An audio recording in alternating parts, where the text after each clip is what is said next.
Praise the Lord, hallelujah. परमेश्वर के नाम की धन्यवाद हो। हम आज इसका दूसरा पड़ाव में हम जाएंगे।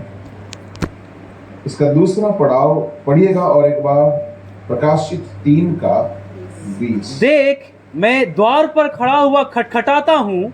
यदि कोई मेरा शब्द सुनकर द्वार खोलेगा तो मैं उसके पास भीतर आकर उसके साथ भोजन करूंगा और वह मेरे साथ।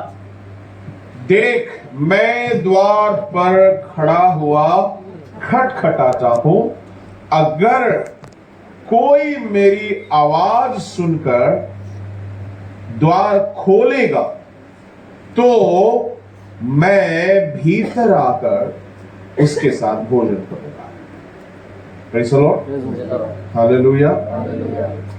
द्वार पर कौन कौन है, मैं उसके बारे में थोड़ा सा कहना चाहूंगा। उसके बाद भीतर हम कैसे जाएं और भीतर में क्या क्या हमें फायदा होने वाला है, उस पर हम गौर करेंगे।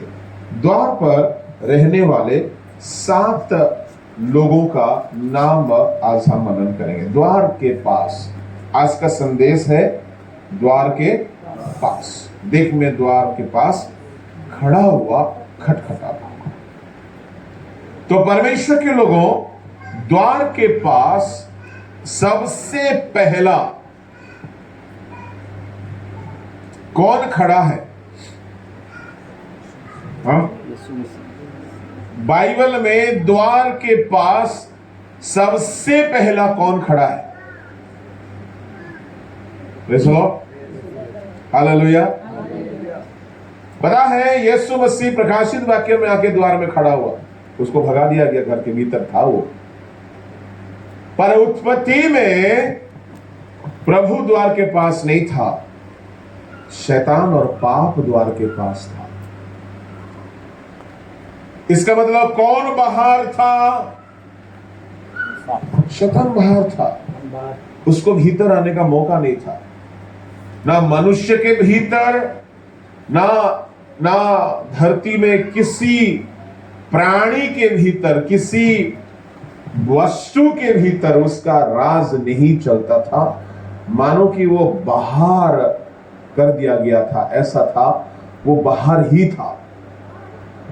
परंतु वो मौका ढूंढता है।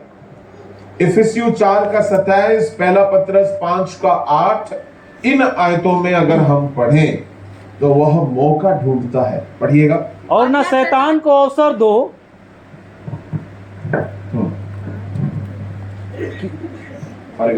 और ना शैतान को अवसर दो, ना शैतान को अवसर दो।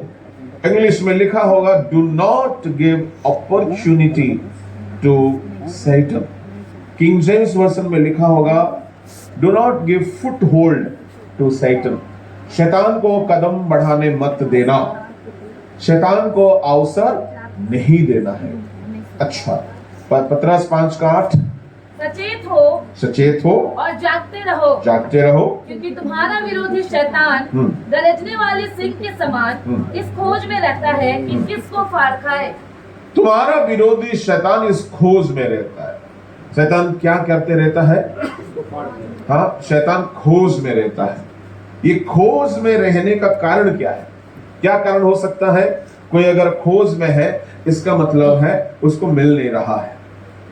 इसका मतलब है कि आप सुरक्षित है, आप शैतान से परे हैं, आप शैतान से बहुत बचे हुए हैं। आपको शैतान ढूंढता रहता है, आपको वो नहीं पाता है, पर वो ढूंढ रहा है। आप उसको मिलना नहीं चाहिए, मिल जाएगा तो हमला हो जाएगा। क्या करने के लिए ढूंढ रहा है? वो फाड़ खाने के लिए ढूंढ रहा है, तहस नहस करने के लिए ढूंढ रहा है। अब शैतान ढूंढ रहा है, शैतान द्वार पर छुपा हुआ है, वो मौका पा रहा है। उत्पत्ति 4:7 पढ़िएगा।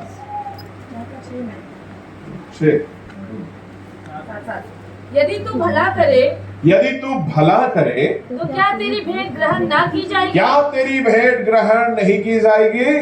और यदि तू भला ना करे तो पाप द्वार पर छिपा रहता है। इसका मतलब है पाप द्वार पर छिपा रहता है, शैतान द्वार पर छिपा रहता है। अब शैतान को मौका नहीं मिल रहा था, वह द्वार पर छुपा हुआ था, परंतु वो कब मौका पाता है? अगर हम जानबूझकर गलती करें। ये किसके संदर्भ में लिखा है? कैन के संदर्भ में लिखा है। और कौन कह रहा है कैन से? परमेश्वर कह रहा है। क्या कह रहा है? यदि तू भला काम करे तो शैतान तुझ पर हावी नहीं हो सकता। और एक बार पढ़िए उसको। यदि तू भला करे हाँ, तो क्या तेरी भेंट ग्रहण ना की जाएगी? हाँ। और यदि तू भला ना करे यदि तू भला काम ना करे तो पाप द्वार पर छिपा रहता है। ओ, इसका मतलब है पाप वो छुप के रहता है। कोई बंदा अगर छुप के है तो इरादा क्या हो सकती है उसका? गलत इरादा हो सकती है।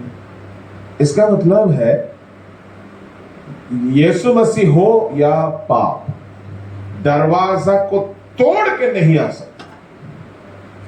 ठीक है, दरवाजा बंद है, यीशु मसीह धक्का नहीं मारता।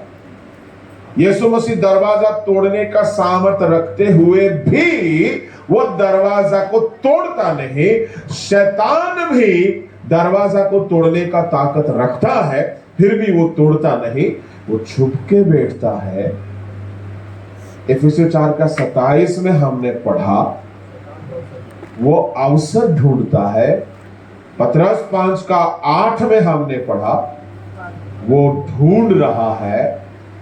तो मौका सबसे पहले हवा ने दिया और दूसरा कैन ने दिया।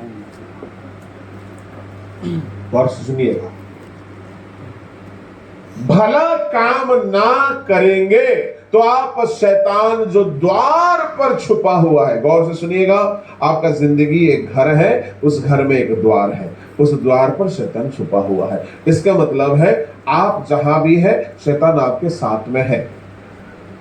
कैसा लग रहा है सुनने में? हाँ, आप ये कभी मत सोचना शैतान तो हमारे पास नहीं है। शैतान भी आपके साथ में है, यीशु मसीह भी आपके साथ में है, बस शैतान छुपा हुआ है। प्रभु आपको छुपा के रखते हैं, तो शैतान मौका ढूंढता है कब ये थोड़ा सा मिस्टेक करेगा ताकि मुझे मौका मिल जाए, कब ये थोड़ा सा लापरवाह होगा तो मुझे मौका मिल जाएगा। गौर फरमाइएगा, पाप कभी भी परमेश्वर नहीं करवाते हैं।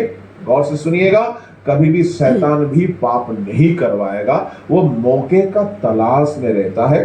पाप फिर कौन करता है? हाँ, हमारा मन। Praise the Lord, praise the Lord. पाप हमारा मन करता है। उस पेड़ को देखा, फल को देखा। अच्छा, हवा किसको देखी? बिना देखे बताए जरा, हवा किसको देखी? पेड़ को देखी ना फल को देखी? हाँ हाँ, पढ़ो 3:2। स्त्री ने सर्प से कहा, हाँ, इस वाटिका के वृक्षों के फल हम खा सकते हैं, हाँ, पर जो वृक्ष वाटिका के बीच में है उसके फल के विषय में परमेश्वर ने कहा है कि ना तो तुम उसको खाना और ना उसको छूना। देखो, इसका मतलब है परमेश्वर का रखा हुआ वचन, इसको सुना हुआ वचन इसको याद है। ठीक है, आप लोग सबको वचन याद रहता है नहीं है, परंतु हवा मैडम को परमेश्वर का प्रचार किया हुआ वचन याद था। इसका मतलब है हवा वचन सुनती थी और याद रखती थी। और बताइए, हम लोग याद ही नहीं रखते तो हमारा क्या हाल होगा? वह वचनों को सुनती थी और पूरा बाइबल स्टडी देने जैसा बोल रही है। हम पूरे बगान के, एदन की बाग के सारे पेड़ का फल खा सकते हैं। कितना डिटेल्स मालूम है उसको। She was not at all confused. What should we eat or what not? उसको मालूम, ऐसा कंफ्यूज नहीं था। पता नहीं क्या खाना नहीं खाना, ऐसा नहीं। वो बोल रही है हम सारा पेड़ का फल खा सकते, पर बीचों बीच जो लोकेशन भी उसको मालूम है, उसको एकदम अराई ओमिनो का जरूरत नहीं है कि कहां पे वो पेड़ है। तहसीलदार का जरूरत नहीं है कहां पे वो पेड़ है, जहां का पेड़ का फल को हमें नहीं खाना है उसको मालूम है। इसका मतलब है अदम की वाटिका का बीचों बीच आदम हवा रहते थे, बीचों बीच ही कर्मकांड हो गया था। मैं आपसे कहना चाहूंगा उसको वचन मालूम था, वचन याद था, वचन के अनुसार जी रही थी, मान के चल रही थी ना, अभी तो नहीं खाई। गलती कहां हुआ है? किसी ने उकसाया, किसी ने भड़काया। शैतान बस द्वार पर छुप के यही करता है, वो भड़काएगा, वो उकसाएगा, वो प्रभोक करेगा।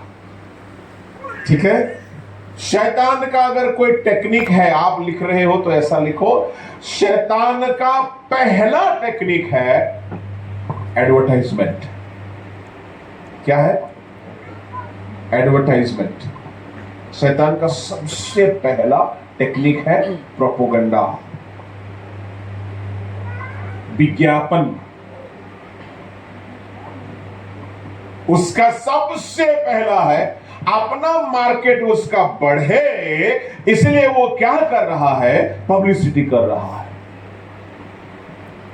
पब्लिसिटी कर रहा है। शैतान आज भी वही कर रहा है। शैतान किसी को कभी दारू का बोतल खरीद के दिया? हाँ? किसी को कभी शैतान कभी किसी को गांजा, खैनी, गुटखा, तंबाकू कुछ खरीद के दिया? नहीं। किसी को शैतान जबरदस्ती मुंह में ला करके कोई नशीले वस्तु डाला? नहीं।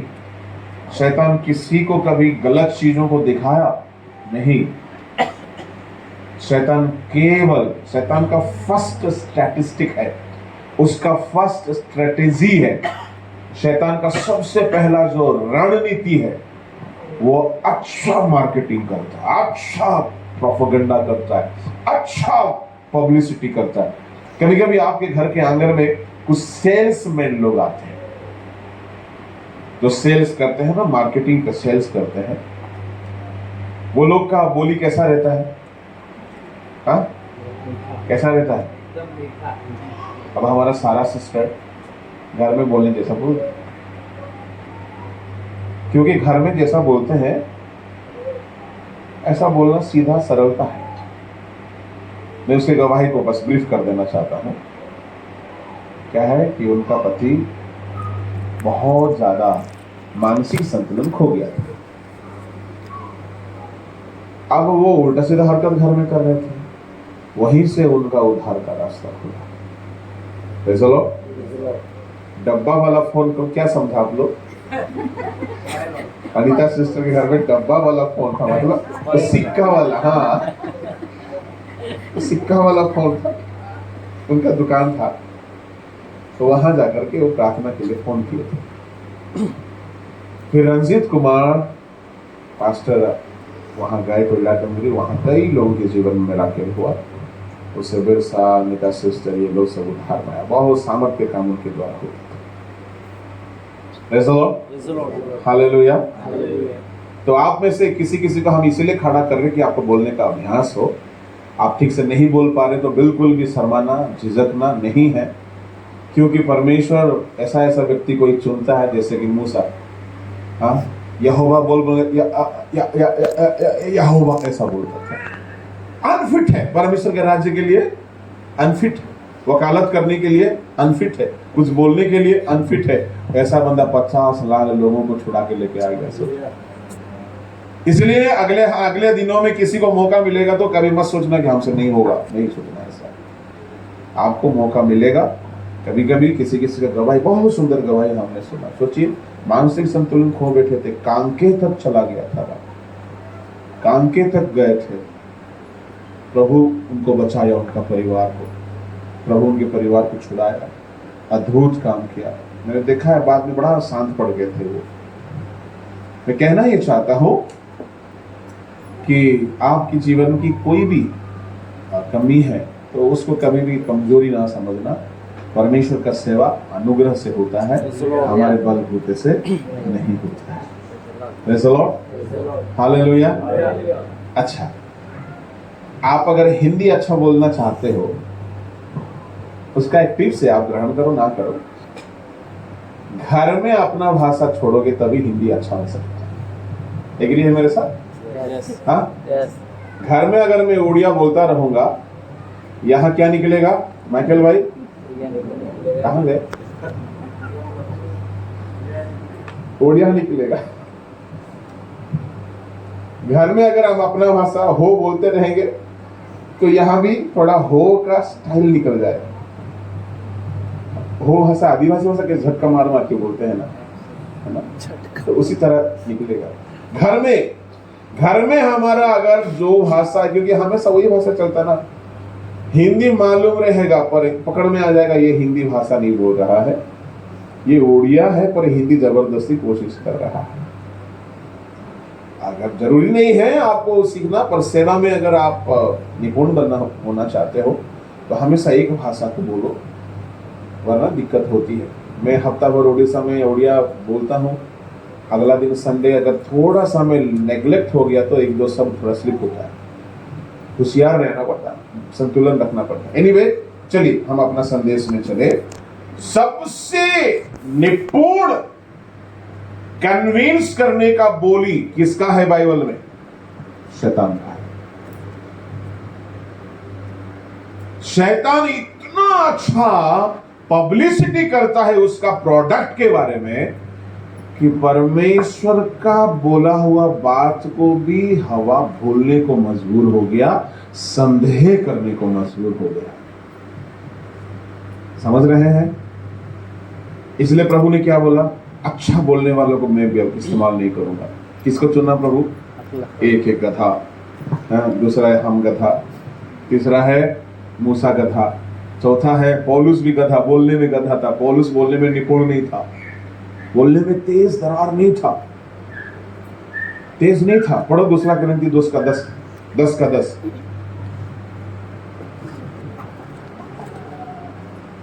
क्योंकि वे कहते हैं, हाँ, उसकी पत्रियां तो गंभीर है और प्रभावशाली है, परंतु जब वह सामने होता है तो वह देह में निर्बल और वक्तव्य में हल्का जान पड़ता है। वक्तव्य में कैसा है? हल्का जान। अच्छा बोलना नहीं आता, अच्छा बोल नहीं पा रहा है पौलुस। मूसा के बारे में ऐसा लिखा है, निर्गमन उसका 4 अध्याय, उम्मीद है 8-10 देखिएगा। मुंह का भद्दा था, ऐसा लिखा है।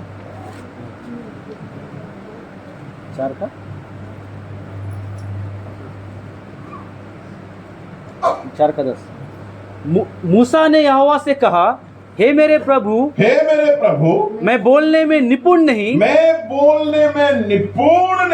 ना तो पहले था और ना जब से तू अपने दास से बातें करने लगा, मैं तो मुंह और जीभ का भद्दा हूँ। ओह माय गॉड, कैसा बनना है? ना बोलने में आता है, ना जीभ उसका ठीक है। परमेश्वर 2 ग्रेट सेवा उन लोगों से कराया। मूसा से ऐसा सेवा कराया, 50 लाख लोगों को छुड़ाया है, जिसकी बोलना ठीक नहीं है। आप अपनी कमजोरी को लेकर कभी बहाना नहीं करो कि हमसे नहीं हो सकता है। Praise the Lord, hallelujah. और अनिता सिस्टर कितना अच्छा हिंदी बोलती है, पर बांग्ला सुनने जैसा लगता है। प्रेज़ द लॉर्ड, क्यों घर में बांग्ला चलता है? Praise the Lord, hallelujah.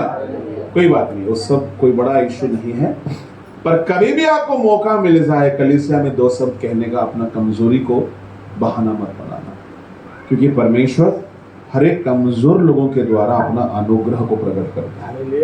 Praise the Lord. पर शैतान को अगर हम देखते हैं, शैतान का सबसे पहला उसका जो स्ट्रेटेजी था, वो अपना जो प्रोडक्ट है उसके बारे में इतना अच्छा एक्सप्लेन करता है, इतना अच्छा बता दिया। अब हवा बोलती है सारे पेड़ का फल हम खा सकते हैं, इस बीचों बीच का पेड़ का फल हम नहीं खा सकते हैं क्योंकि परमेश्वर ने मना किया है। आगे पढ़ो उसका। तब सर्प ने स्त्री से कहा, हाँ तुम निश्चय ना मरोगे। हाँ, देखिए, तुम निश्चय ना मरोगे। ऐसा एक्टिंग के साथ बोला होगा, ऐसा आवाज के साथ बोला होगा। कौन? सर्प ने बोला होगा। 100% श्योर है तुम नहीं मरोगे, मतलब नहीं मरोगे। तुम खाओ, खा के देखो। पता नहीं कैसा शब्द इस्तेमाल किया होगा, पता नहीं क्या अपीयरेंस इस्तेमाल किया होगा। परमेश्वर जो बोला है उसका विपरीत ये बोल रहा है। कौन बोल रहा है? सर्प बोल रहा है, शैतान बोल रहा है। और हवा उसकी बातों में कन्विंस हो गई। सुनो, शैतान का आज का पहला स्ट्रेटेजी है, शैतान फल तोड़ेगा, ला के आपके मुंह में देगा। ऐसा कभी नहीं करेगा, कभी नहीं करेगा। शैतान क्या करेगा? एडवर्टाइज करेगा। आपके पास मोबाइल है जवानों, इसका मिसयूज शैतान नहीं करवाएगा। वो मिसयूज करने के लिए पब्लिसिटी करेगा इसमें। आप खुद उसकी बातों में आ जाएंगे। शैतान पाप का पब्लिसिटी करता है, शैतान बुराई का। अच्छा, पाप का पब्लिसिटी बोलने से शॉर्टकट भाषा हो गया। क्या पब्लिसिटी करता मालूम है? पाप में जो मजा है ना, उसका वो एक्सप्लेन करता है। ये करोगे तो ऐसा मजा मिलेगा, ये देखोगे तो ऐसा मजा मिलेगा, हाय वो करोगे तो ऐसा महसूस होगा, वो खाओगे, वो पियोगे, वो छुओगे, वो महसूस करोगे तो ऐसा आनंद मिलेगा। आपके दिमाग में, आपका नजरों में, आपका मन में इतना एक्सप्लेन करेगा कि पाप में होने वाला आनंद आपको लगेगा स्वर्ग का आनंद कुछ नहीं है। जो करना है अभी थोड़े दिन का दिन है, जी लो यारो, कर लो यारो, इसलिए आ गया जियो। शैतान पाप का एलाबोरेशन करता, पाप का बहुत सुंदर डिस्क्रिप्शन देता है, पाप का मजा के बारे में, पाप का नुकसान के बारे में नहीं बताएगा। जो भी सेल्समैन लोग आते हैं, कोई भी प्रोडक्ट का सेल करते हैं, उसका खराबी बताएंगे? नहीं बताएंगे। क्या बताएंगे? अच्छा ही बताएंगे। ये वाला पॉलिसी खरीद लीजिए ना, ये वाला स्कीम ले लीजिए ना, ये वाला सामान रख लीजिए ना, देखिए ना ऐसा काम करता, वैसा काम करता, वैसा काम करता, वैसा काम करता। इतना अच्छा बात बताएगा।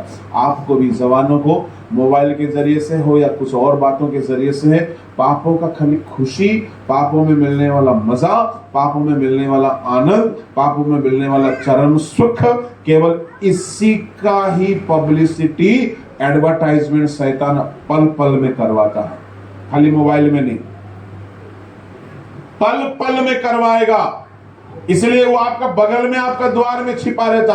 आप कॉलेज में रहो, शहर में रहो, घर में रहो, चर्च में रहो, कहीं भी रहो, शैतान आपका बगल में रहता है। आपको जगह जगह में पाप का एडवर्टाइज कराता। किसी व्यक्ति के द्वारा कराएगा, किसी वस्तु के द्वारा कराएगा। केवल मोबाइल तो एक साधारण सा वस्तु हो गया, कभी टीवी के द्वारा, कभी किसी मोबाइल के द्वारा, कभी किसी व्यक्ति के द्वारा, कभी सुंदर चेहरा के द्वारा, कभी सुंदर बोली के द्वारा, कभी किसी का प्रपोज के द्वारा, कभी किसी का मैसेज के द्वारा, कभी किसी का रील्स वीडियो के द्वारा, कभी सोशल एप्लीकेशंस के द्वारा। हर जगह से पाप का कितना मजा मिल सकता है, उसका वो पब्लिसिटी करेगा।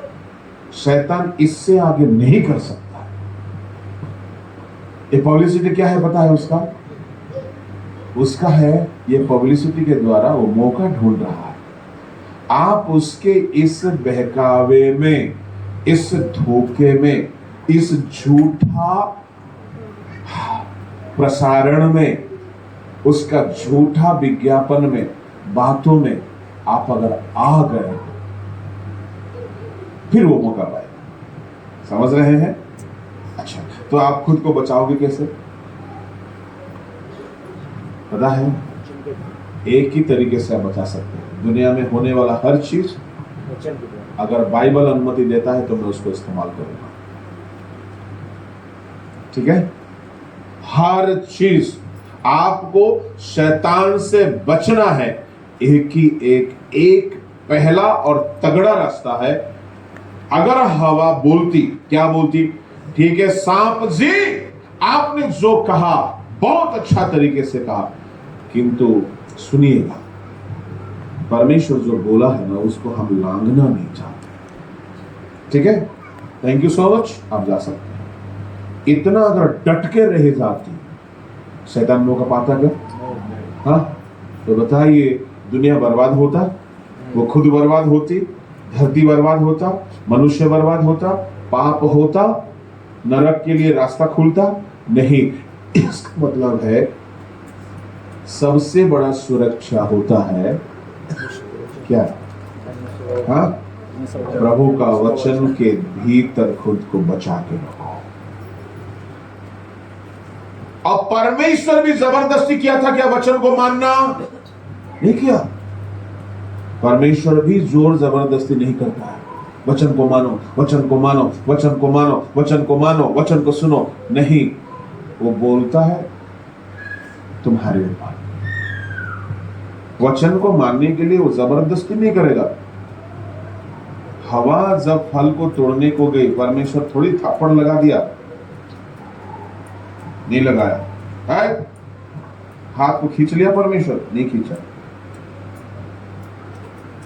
परमेश्वर मनुष्य को जोर जबरदस्ती नहीं करते हैं वचन मानने के लिए, खाली बता देते हैं, क्योंकि इतना इज्जत देते हैं मनुष्य को, इतना ज्यादा स्वतंत्रता देते हैं, इंडिपेंडेंस देते हैं। माँ बाप बच्चों को इंडिपेंडेंस देते हैं, उसका नाजायज फायदा नहीं उठाना।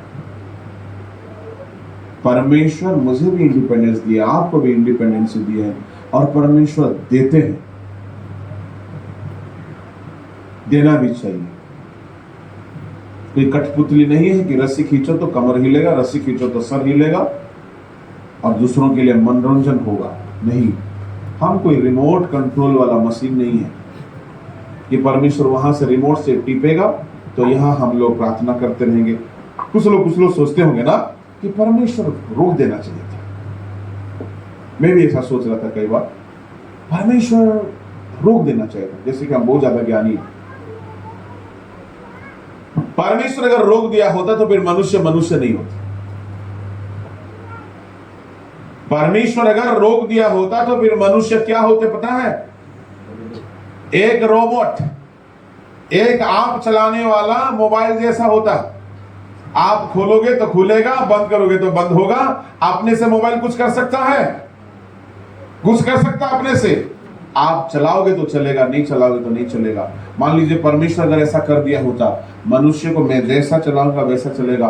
सारे लोग खाओ बोलने से खाते, और परमेश्वर खाना खत्म करो बोलना भूल गया तो साल भर खाते। कैसा लगता? ऐसा चाहिए जिंदगी? नहीं। सारे लोग सो जाओ, सब सो गए, उठे ही नहीं जब तक प्रभु ना बोले। ये रोबोट होता है, हम स्विच ऑन करेंगे चलते, देखो ये चल रहा है, क्यों? उसका अपना इच्छा है? पंखा का नहीं है। अपना इच्छा है बिजली का? नहीं है। हम लोग चाहेंगे तो चला सकते, नहीं चाहेंगे तो नहीं चलाएंगे। हम इतना भी चला देंगे, चल के मर जाएगा, चलते खत्म हो जाएगा। परमेश्वर इंसान कैसे बनाया मालूम है? जैसा खुद परमेश्वर है ना, जैसा स्वर्गदूत है ना। स्वर्गदूतों का अपना इच्छा है, परमेश्वर का अपना इच्छा है, तो मनुष्य को भी एक फ्रीडम दिया है कि तुम अपने इच्छा से जिंदगी जियो। हाँ, पर याद रखना, मेरे आज्ञाओं को मानते रहोगे तो तुम मरोगे नहीं, शैतान की बातों में आ जाओगे तो मर जाओगे। Hallelujah, hallelujah, praise the Lord, hallelujah. Bible में देखा गया, संसार में देखा गया, जहां कहीं भी इंडिपेंडेंस दिया गया वहां का मिसयूज हुआ है, वहां गलत इस्तेमाल हुआ है। परंतु समझदार वो है जिसको आजादी मिलने के बाद भी जो अधीनता में रहते हैं। आपको आजादी है पाप करने का, फिर भी अगर आप वचन के अधीन में रहते हो तो द्वार पर छुपा हुआ शैतान मौका नहीं पाएगा। द्वार पर छुपा हुआ कौन है? शैतान है, पाप है। मौके का तलाश है। और शैतान क्या कर रहा है? पाप का कितना सुख है, पाप में जो शांति है, पाप में जो मजा है, पाप में जो आनंद है, पाप में जो मनोरंजन है, पाप में जो मजा आता है, ये सब का वो इतना बढ़िया पब्लिसिटी करेगा। अकेले रहने का समय करेगा, सबके साथ रहने का समय करेगा, हर जगह में करेगा। और सुनो सुनो सुनो सुनो सुनो, जब वो मनोरंजन का सारा पब्लिसिटी करता है, विज्ञापन देता है, आपको बताता है, पता है कहाँ बताएगा? आपकी आंखों में, आपके दिमाग में, आपके कानों में, आपका सोच में डालते रहेगा, आंखों में दिखाते रहेगा। गौर से सुनिएगा, आपके कानों में सुनाएगा, ये देखोगे तो ऐसा होगा, ये सुनोगे तो ऐसा होगा, इसको करो, इसका करो, इसका करो, आपका मन में डालते रहेगा। वो जब डाल रहा है, उस घड़ी उसका विरोध करने के लिए हमको शक्ति चाहिए, उसका रेजिस्ट करने के लिए हमको शक्ति चाहिए, जो शक्ति की हवा के पास नहीं था। हवा रेजिस्ट नहीं कर पाई और हम रेजिस्ट कर सकते हैं। याकूब 4:7 शायद उसी में लिखा, पढ़ी। इसलिए परमेश्वर के अधीन हो जाओ, परमेश्वर के अधीन हो जाओ और शैतान का सामना करो। इसका सामना करो, शैतान का सामना करो। जो परमेश्वर के पूर्ण अधीन है वही शैतान का सामना कर सकता है। हाँ, फिर तो वह तुम्हारे पास से भाग निकलेगा। हाँ, भाग निकलेगा। जब शैतान आकर के हवा के सामने इतना सारा एडवर्टाइजमेंट किया, हवा अगर परमेश्वर के अधीन हो जाती, बहुत बहुत बड़ा बचाव हो गया होता। देखिए, आप लोग अगर शैतान का विरोध कर रहे हैं, आप अगर परमेश्वर के आज्ञाकारी हो रहे हैं ना, आप हवा से बहुत ऊंचे हैं। कैसे हवा से बहुत ऊंचे हैं? हवा के जमाने में कुछ और पाप नहीं था, एक ही एक था जो वो पाप करवाना चाहा, शैतान करवा दिया। पर आज के जमाने में हर जगह पाप है, हर जगह पाप है। अच्छा, पर हवा को कोई सपोर्ट नहीं था, पर आपको बहुत सपोर्ट है। पाप का विरोध करने के लिए, पाप का रेजिस्ट करने के लिए, रेसलिंग कितने लोग देखे हो? रेसलिंग, दंगलबाजी देखे है ना? नहीं देखा है? देखे हम, एक बार देख लेना, ठीक है? हाँ, दंगलबाजी, मुक्केबाजी, रेसलिंग एक बार देख लेना। उसमें खाली अगर रेजिस्ट करते रहेंगे तो नहीं होगा, हमला भी करना।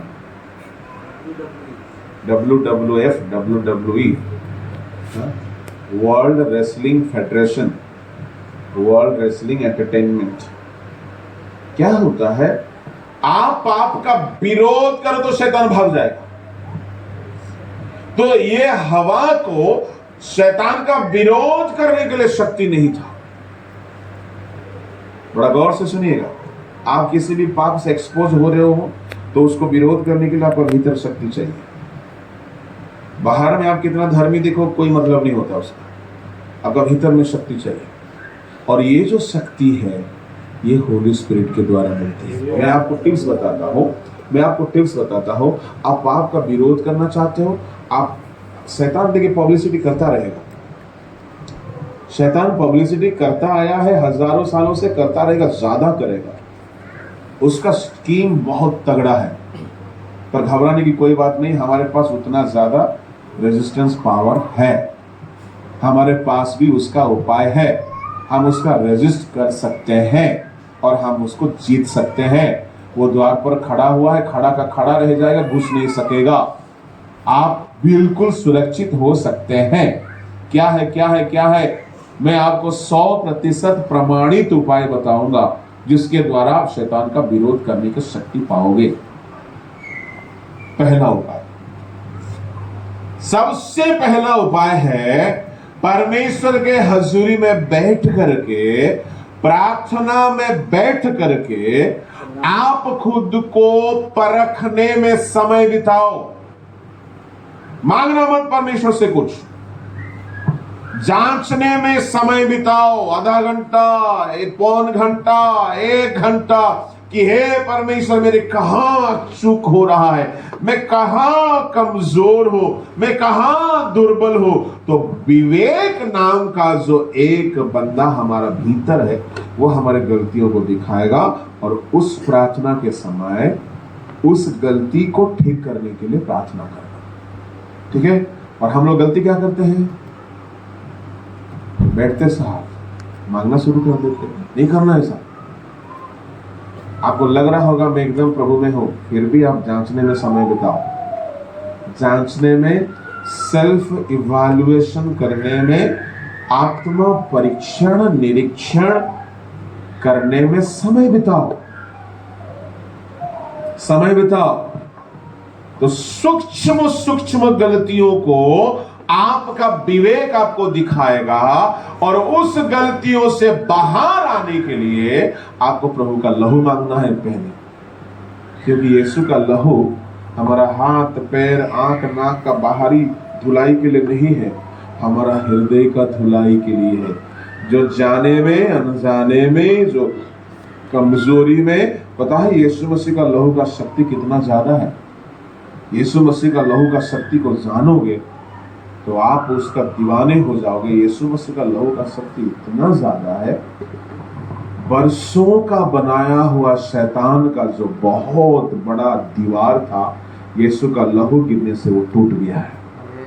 इफिसियों 2 का 13-14 पढ़िए। यीशु का लहू का महान था। पर मसीह यीशु में तुम जो पहले दूर थे, मसीह के लहू के द्वारा निकट हो गए हो। ये लहू के द्वारा हम कैसे दूर थे और पास आ गए। सुनो जी, सुनो जी, सुनो जी। हम जो दूर थे, किसके द्वारा पास आ गए? मसीह के लहू। दूर कौन ले गया था? तो पास कौन लेके आया? लहू।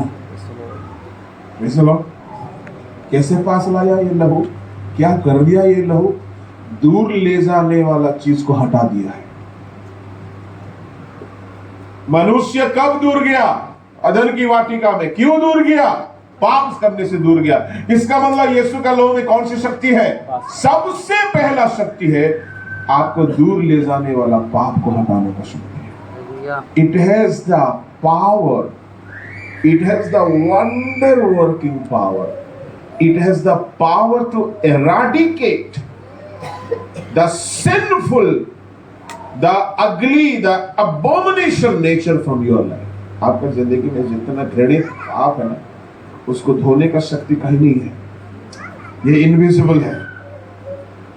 मैं गारंटी की बात कर रहा हूं।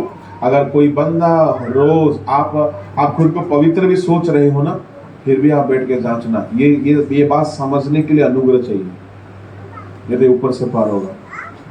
आप अगर सचमुच में आत्मिक जीवन में, पवित्रताई में, सेवकाई में बढ़ना चाहते हो ना, बैठना, मांगना मत कुछ प्रभु से। मैं वही करता हूँ, मांगना मत कुछ प्रभु से। अरे प्रभु को क्या मांगोगे जी, सब कुछ वो दे रखा है आपके लिए, प्राण तक दे रखा है।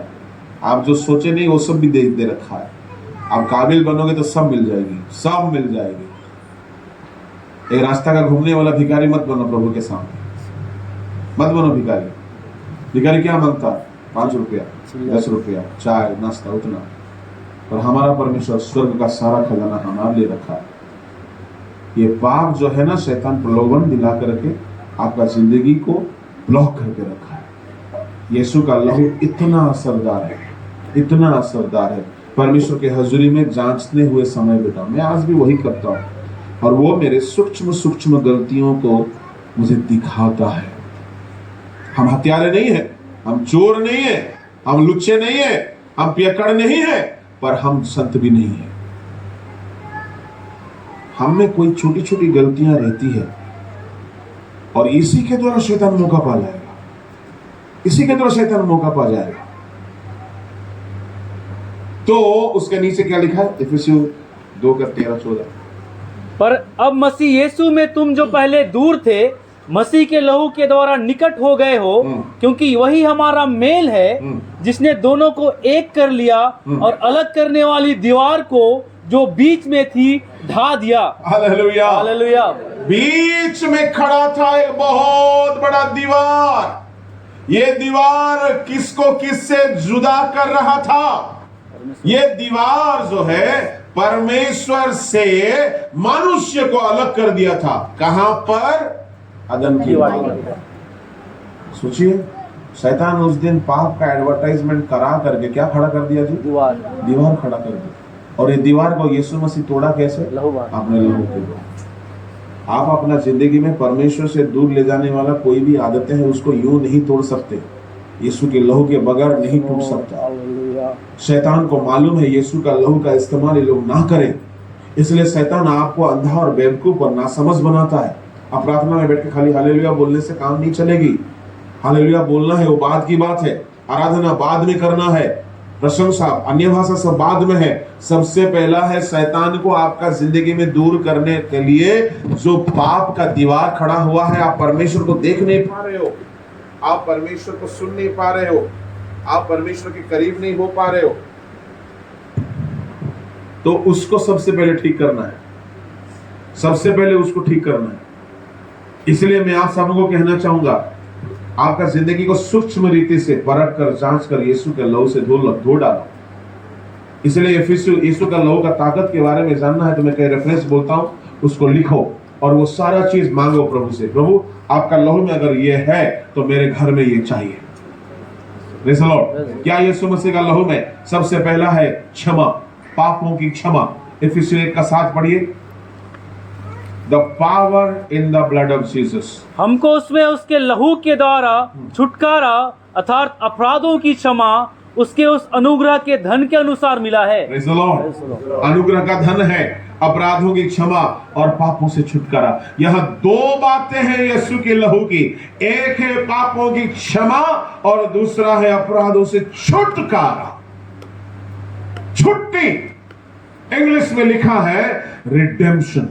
रिडेम्पशन, रिडेम्पशन मतलब क्या है ना, वो पाप का इच्छा दोबारा हो ही नहीं सकता। ऐसा एक छुटकारा यीशु मसीह के लहू में, साउंड बढ़ाओगे, ऐसा एक छुटकारा यीशु मसीह के लहू में। Hallelujah, hallelujah, praise the Lord. पहला है पापों की क्षमा, दूसरा है पापों से क्षमा पा लिए, दोबारा वो पाप करने की इच्छा होती है।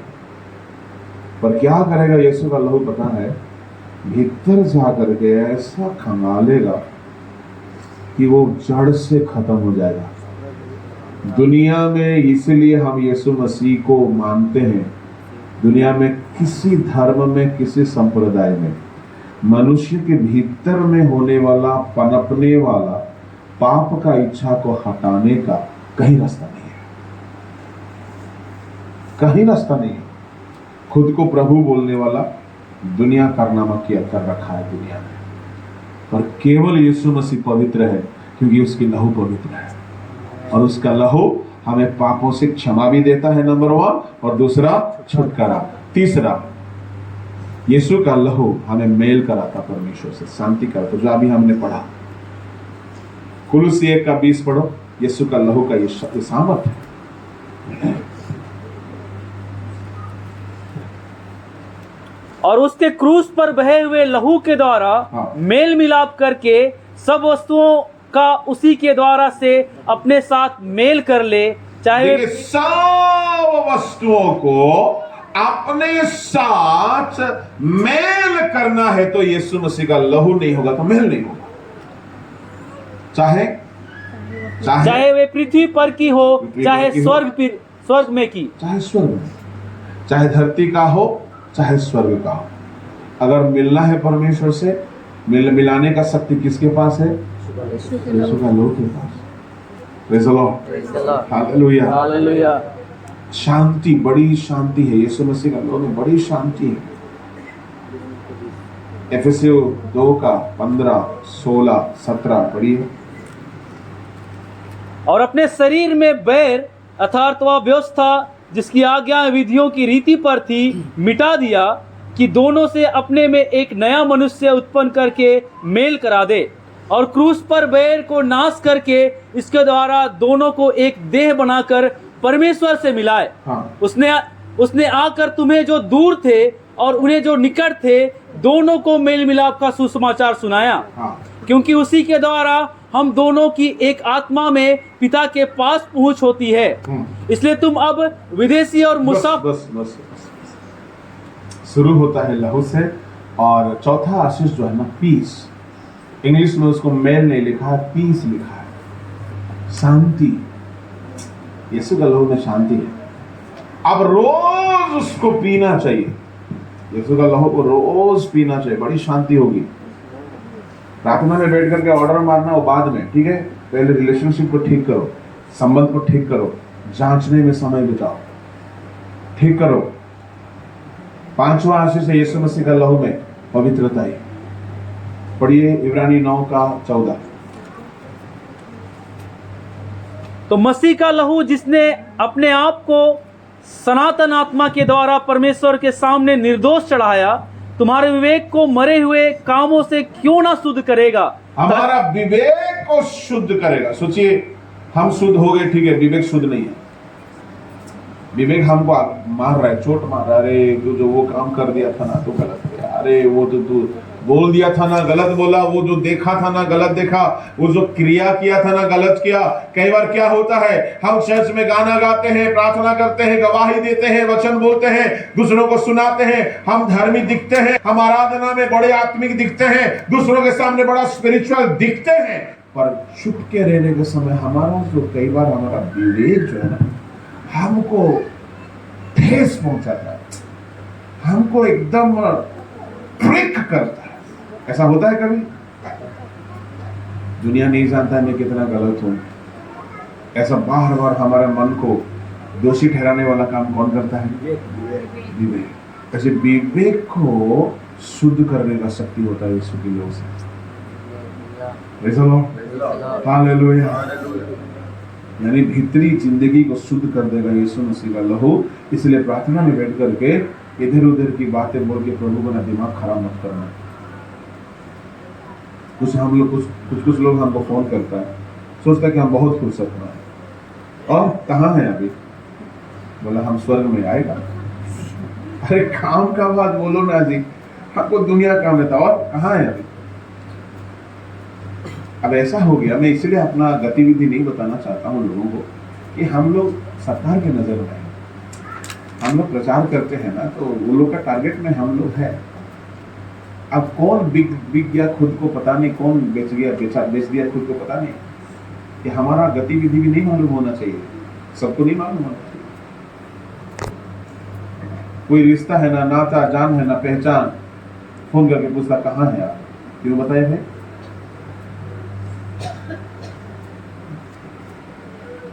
और नाश्ता कर लिए? नहीं, ला दो। एक जगह में हम गए थे, क्या नाश्ता करेंगे? बोले ना क्या नाश्ता? अरे भाई जो मिलता बताइए। नहीं, आप जो बोलेंगे सो। हम बोले इटालियन बारबेक्यू पिज्जा ला दो। लो, क्या होता है आगे ना अपनी लाइन में, अरे तुम्हारे पास जो है खिलाओ भाई।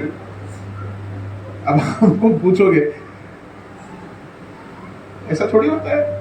मैं जानता हूँ गांव सब में जाते ज्यादा ऑप्शन नहीं होता, जो है लाओ, ठीक है चलेगा। मेरा कहने का मतलब है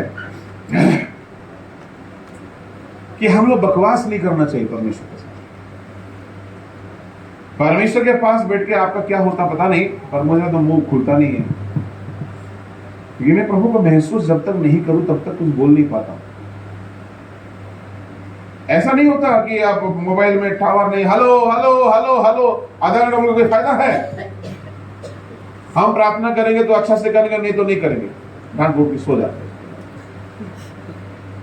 अब बताइए, आपका फोन में नेटवर्क नहीं है, 1 घंटा बकने से कोई मतलब हुआ जी?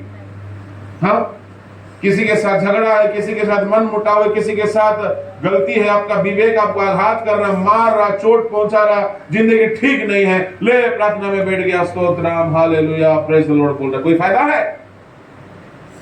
इसीलिए फास्टिंग रखा गया खुद को जांचने के लिए। मुझे कई लोगों ने बोला अरे ये मीटिंग आ रही है, वो मीटिंग, बोला हम नहीं आएंगे, अभी हमारा गाड़ी का धुलाई होगा, डेंटिंग होगा, पेंटिंग होगा, सर्विसिंग होगा, क्लीनिंग होगा, कितना कचरा जमा है सबको एकदम खंगाल करके साफ करेंगे, तभी गाड़ी चकाचक फिर दौड़ेगा। बिन सर्विसिंग गाड़ी चलाएंगे तो क्या होगा रोशन भाई?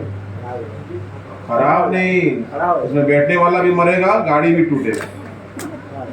हाँ, थोड़ा सा चक्का घिसा कि नहीं, गाड़ी नाच रहा था हमारा कार, चक्का थोड़ा सा घिसा कि नहीं, डांस कर रहा था बिना म्यूजिक का। ऐसे ही गाड़ी चलाते रहेंगे तो किसी दिन खत्म। इसलिए जिंदगी को जांचने में ज्यादा समय बिताइए। यकीन मानिए, मैं अपनी अनुभव आपसे साझा कर रहा हूं। मैं परमेश्वर से कुछ मांगता नहीं हूं, विपत्ति पड़ेगा तो मांगता हूं, वरना मैं कुछ अपने से शौक से नहीं मांगता, ये दे दो वो दे दो, नहीं नहीं नहीं नहीं। अरे वो अपना बाप है, हमारा धरती का पिताजी से ज्यादा हमारा चिंता करता है, उसको तुम्हारा ख्याल है, वो तुम्हारे लिए जितना मोहब्बत रखता है ना, धरती का माँ बाप भी नहीं रख पाएगा। एक वक्त आएगा माँ बाप भी शायद हो सके तो आपको छोड़ सकते हैं, पर प्रभु नहीं छोड़ेगा, इतना मोहब्बत है उसके हृदय में। उसको क्या मांगिएगा? मांगने से पहले आप सोचिए भाई लोग, क्यों आप लोग मेहनत करने जाते हो? आपका फैमिली के लिए, आपके बच्चों के लिए, आपका बच्चों के लिए 8-8 घंटा 10-10 घंटा आप खटते हो। हम संसार का माता पिता होकर हमारे बच्चों की इतनी परवरिश करते, इतनी चिंता करते। ये संसार का माँ बाप का रिश्ता खत्म होगा, पता है कब खत्म होगा? कब्रिस्तान में जाने के बाद। कब्र में जाने के बाद माँ बाप वो कब्रिस्तान में भी नहीं जाता, कहीं भूत आ जाएगा बोल के। धरती का सारा रिश्ता खत्म होता है कब्रिस्तान में।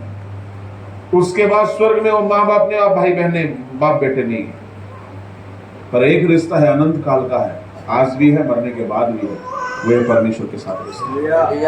और उस परमेश्वर को आपको क्या मांगोगे भाई? दाऊद ने सिंहासन मांगा था, दानियल ने प्रधानमंत्री का पद मांगा था, नहीं मांगा था। पौलुस ने प्रेरित होने का पद मांगा था, पौलुस कबूल किया है। यह परमेश्वर का पहले से योजना था, यह हमारी बढ़ाई नहीं है। आप जिंदगी में महान बनोगे, आप जो मांगे नहीं, जो सोचे नहीं है, जो आपकी ख्यालों में आया नहीं है, उससे भी बढ़कर प्रभु का योजना आपके लिए है। ये बाइबल बोलता है। भजन संहिता 139 का 16-17 में क्या लिखा? उसका संकल्प समंदर के किणकों के से भी बढ़कर है। उसका संकल्प हमारे लिए। पढ़िए, हाँ 16-17। तेरी आंखों ने मेरे बेडोल का 17 पढ़िए। मेरे लिए तो हे परमेश्वर, हाँ। तेरे विचार क्या ही बहुमूल्य है। क्या ही बहुमूल्य है तेरा विचार। हाँ, उनकी संख्या का जोड़ कैसा बड़ा है। उसका संख्या गिनती में कितना बड़ा है। आगे, यदि मैं उनको गिनता, अगर मैं परमेश्वर का प्लानिंग मेरे लिए कितना है, मैं अगर गिनना शुरू करूं तो वे बालू के किनकों से भी अधिक ठहरते समंदर हैं। के बालों के किनकों से भी। आप अपना बच्चा को डॉक्टर बनाना चाहते होंगे, पर परमेश्वर गिन नहीं सकते उतना कुछ बनाना चाहता है। चलो, मैं शायद खुद कुछ बनना चाहता हूँ, पर परमेश्वर बोलता है बेवकूफ, ज्यादा मत सोच, मैं तेरे लिए बड़ा प्लानिंग करके रखा हूँ। इसलिए give thanks to the Lord for everything, क्योंकि परमेश्वर का योजना कभी छोटा नहीं है, कभी कम नहीं है, बहुत है, बड़ा योजना है। आप मांगोगे क्या? आप मांगने से पहले एक काम बोलना, क्या प्रभु आपका योजना मेरे जीवन में पूरा हो। वो प्रार्थना काफी है। प्रभु आपका योजना मेरे जीवन में कम ना हो। मुझे कोई प्रार्थना के लिए बोलता है तो मैं वही बोलता, प्रभु आपका योजना इसके जीवन में अधूरा ना रहे, आपका योजना इसके जीवन में पूरा होने से ये वंचित ना हो जाए। क्योंकि प्रभु का योजना हम बहुत बड़ा है, बहुत स्पेशल है, बहुत महंगा है, बहुत ऊंचा है, बहुत विशाल है, जो भी शब्द आप दे सकते हो, असंख्य है। वो आपका योजना बना के रखा है, परंतु शैतान क्या करता मालूम है? पाप करवा करके योजना को रोकना चाहता है। इसलिए आप क्या करोगे? हे प्रभु तेरा योजना पूरा कर दे, पूरा कर दे। हजारों प्रार्थना कर लो, कुछ नहीं हो पाएगा, क्योंकि योजना को पूरा होने में जो रोक लगती है पाप, उसको आपने हटाया नहीं, उसको आपने दूर नहीं किया। इसलिए प्रतिदिन खुद को जांचने में समय बिताओ। हफ्ता में एक दिन हो सके तो उपवास करके खुद को जांचने में समय बिताओ। पता है, आप पवित्र बन जाओगे, प्रभु आपके संग चलेगा। आप पवित्र बन जाओगे, प्रभु आपकी लड़ाई को लड़ेगा। पवित्र बन जाओगे, प्रभु आपका परमेश्वर आपका सारा उपाय करेगा। क्योंकि परमेश्वर पाप को बर्दाश्त नहीं कर सकता है, और पाप आप में शैतान देखना चाहता है ताकि परमेश्वर खुद आपको छोड़ दे। ये दोनों के बीच की लड़ाई है। इसलिए मेरे अजीजों, और जिंदगी में शैतान से बाहर निकलना है, परमेश्वर का भरपूर आनंद लेना है, तो प्रभु की हजूरी में बैठ करके रोज खुद को जांचने में, शुद्ध करने में समय बिताओ। यीशु मसीह का लहू में शुद्धिकरण है, यीशु मसीह का लहू में शांति, यीशु मसीह का लहू में क्षमा, यीशु मसीह का लहू में छुटकारा, अगला आशीष यीशु मसीह का लहू में छठवां आशीष जय है, जय over victory. There is victory in the blood of Jesus. प्रकाशित वाक्य उसका 12 का 11 पढ़िए।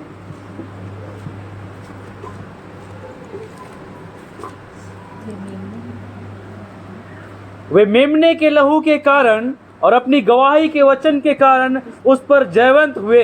शैतान पर जयवंत होना है तो आपको यीशु का लहू चाहिए। ये लहू का आप इस्तेमाल नहीं करते होंगे तो शैतान का कोई भी चाल के ऊपर आप जयवंत नहीं हो सकते। इसलिए आपको हर दिन यीशु मसीह का लहू में खुद को धोना होगा, खुद को डुबोना होगा, खुद को भरपूर करके रखना होगा। पता है यीशु का लहू आप में दिखेगा तो शैतान आपका पास आने का हिम्मत नहीं करेगा, क्योंकि शैतान का सर उसी दिन चूर चूर हुआ था जिस दिन यीशु मसीह का लहू वहां पे गिरा था। शैतान को बहुत डर है। बताइए आप लोग चूहा को डरते हैं कि तो कुछ लोग छिपकली को डरते हैं? कोई डरता है? लड़कियां छिपकली को कौन डरता है? सलोमी डरती है। गिफ्ट में ना कभी लगा छिपकली दे देना उसको। कभी गिफ्ट में गिफ्ट पैक करना, छिपकली ला के दे देना जिंदा वाला। खोलने से जैसा वो डरेगी ना उसको वीडियो करके रखना। ठीक है विकास? क्यों बोल रहा हूँ? नहीं करना ऐसा, मैं बात कर रहा हूँ। ऐसा ही डरता है शैतान यीशु मसीह का लहू से। हमारा घर में भी छिपकली से डरने वाले लोग, घर में नहीं घुसेंगे। माँ बेटी छिपकली रहेगा तो पहले हटाओ उसको। इतना डर लगता छिपकली से। कुछ लोग कॉकरोच से डरता है, कुछ लोग चूहा से डरता है। एक घर में हम गए थे बाहिलपड़ा में, चूहा है कीचड़ में नहीं जाएंगे बोलता। हम तो बरनबास को बुलाओ, कबाब बना के खाएगा। इस जगह में सांप था, बोले बरनबास होता तो कितना अच्छा होता। उसका कबाब बोला। शैतान डरता है, यीशु का लोग इतना डरता है। आप इस बात को समझने की कोशिश करिए। यीशु मसीह का लोग आपका घर में चाहिए, आपका हर व्यक्ति का शरीर में चाहिए, आपका जीवन में चाहिए, क्योंकि शैतान और किसी से नहीं डरता है। यीशु का नाम से डरता है, यीशु मसीह का लहू से डरता, और उस लहू से, उस नाम से बचे हुए लोगों से डरता है। एकदम डरता है। जिससे उसका सर का भेजा निकल गया था, वही लहू अगर आपका भीतर में, तो शैतान आपके पास आने का हिम्मत नहीं करेगा। जय है शैतान से जय मिलता है यीशु के लहू के द्वारा। यीशु का लहू का अगला आशीष है, उसमें अनंत जीवन है। 7वां आशीष अनंत जीवन है। यूहन्ना का सुसमाचार 6 अध्याय का 54-55, इसमें 3 आशीष है। पढ़िए।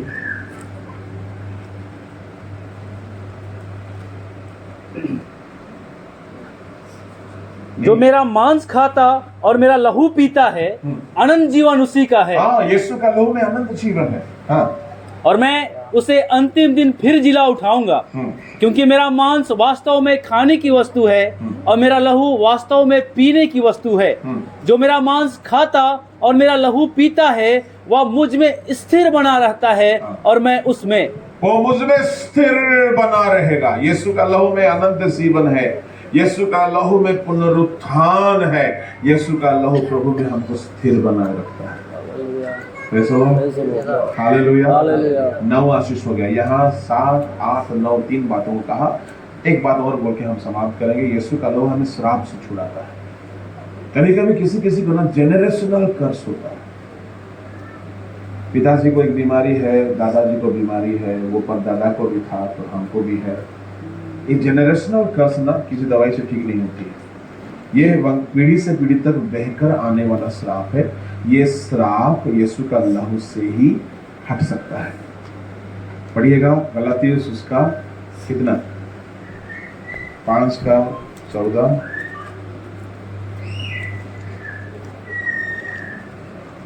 क्योंकि सारी व्यवस्था इस एक ही बात में पूरी हो जाती है, तो अपने पड़ोसी से अपने समान प्रेम रख। 2 का 14 देखिए।